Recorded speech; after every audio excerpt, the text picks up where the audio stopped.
knows me being recorded in any way, shape, or form is of immediate, immense value. And you may not be able to recognize that at this moment, but eventually, one day it will be worth millions of dollars, and you will be forever grateful that you did not push the stop button. That's it. Saesha, the real one. You heard General Jeff for this downtime. Getting back to our questions, General Jeff, I was just saying that you came in, you're involved with USEP, you're involved with 3-on-3 basketball. Also, I noticed how you come in at the Photo Club on Tuesdays down here at downtown Los Angeles. It's orchestrated by Michael Blaze, excuse me, with the arms. And you come in all the time with food, with chicken, with food or something like that. Not only, I call food actually information. You also come in with not just regular food, but he comes in with food with information. That's what I feel that Skid Row is somewhat starving of, information and education. You know, they're always coming down here to feed us with food, but we do that ourselves, even you. So could you tell us about how you're not just a person who talks about things, you're really involved with organizations down here. USEP, LA Can, 3-on-3 basketball, and could you elaborate more on the 3-on-3 basketball? Because they say it's more than just a game. Sure. Yeah, there's a lot of complexity to that, but I can follow. Well, basically my concept as being a community activist for Skid Row, first and foremost, regardless of being on the board of directors and whatever, I support any and all organizations that are doing something positive for the community. I don't care who it is, what it is, if it's positive, and I think that is worthwhile for whether it's the men, the women, the children, the senior citizens. Okay. You know what I mean? I don't know, all nationalities.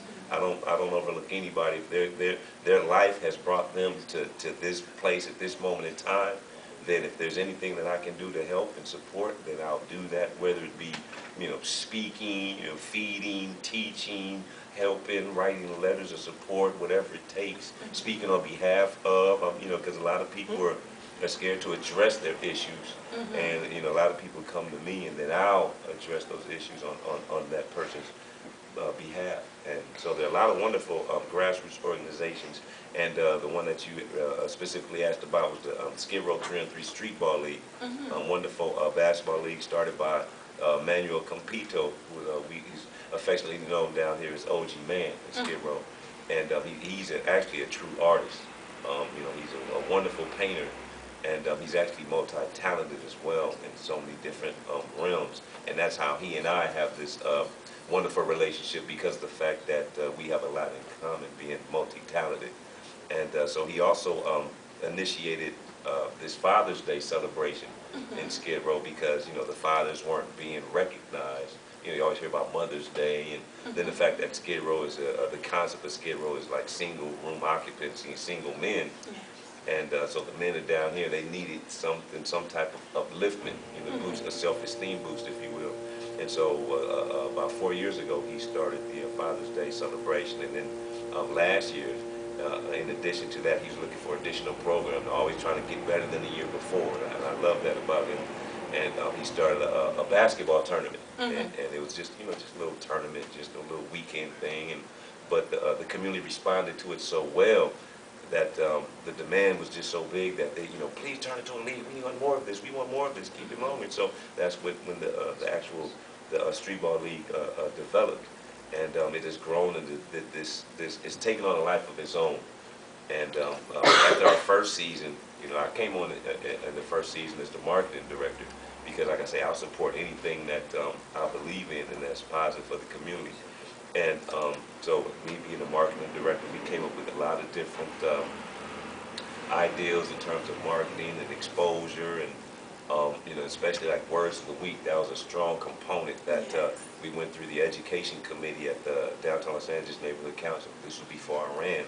I just came to them, and they provided us with T-shirts and a lot of funding so that we could actually put the words of the week on, so that the men, and every week before each game, we'll have a new word of the week. And throughout the whole season, men have, the word, the definition, how it relates. And they were all basically sports-related words like teamwork, strategy, camaraderie, things that actually apply to sports, but they also apply to regular life as well. Okay. And so, you know, that was another component when you say it's more than just a game. It was those types of components that actually make it more than just a game. So now that led to the momentum of trying to create life in Gladys Park where the league plays their home games.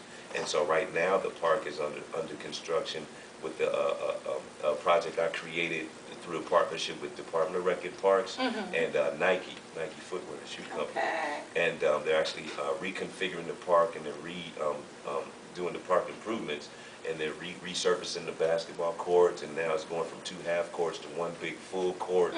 And so I'm also working with Nike in terms of continued support, because that's something that hasn't happened in the past in Skid Row, is that you know, organization come down one day, you know, do something big, and then they'll leave.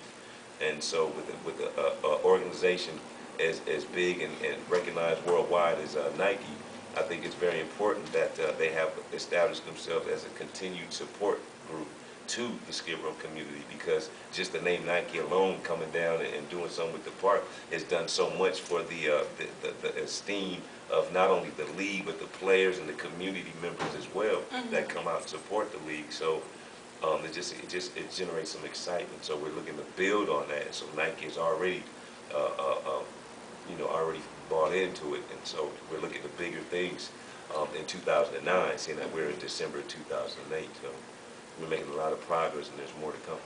Yes, I understand. I think the last year, Mr. Tony Muhammad was at South Park at one time. Yeah.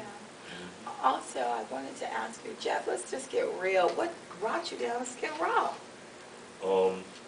Without going all the way into it, because my story is not to be told yet, because I'm still writing it. It's still being written.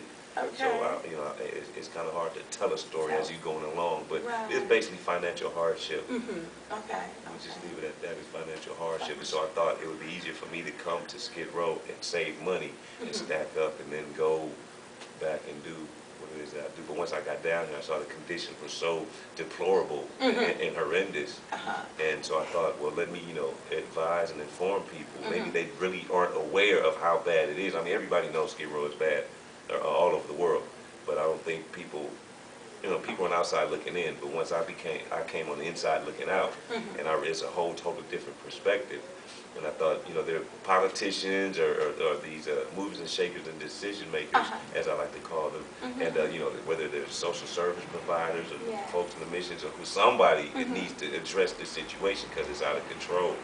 And then it didn't take me too long to realize that there was nobody to talk to. So that's kind of what started my community activism work, because I had to lead by example, and I just took that road. So basically what I did was I put my life on hold for the commitment of the community, and that's where I'm at. So 2 years later, you know, here we are. Isn't that a man of valor?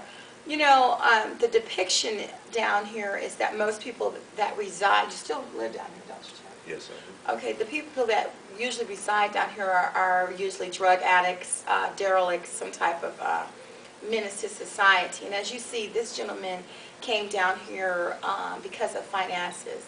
And right now, America's going through a recession, and we're going to find more people like you down here. That's how it goes at Skid Row. Plus, you want to close out? Yes. Let's talk just a little bit about the word valor. Thank you very much, and then talk to your audience.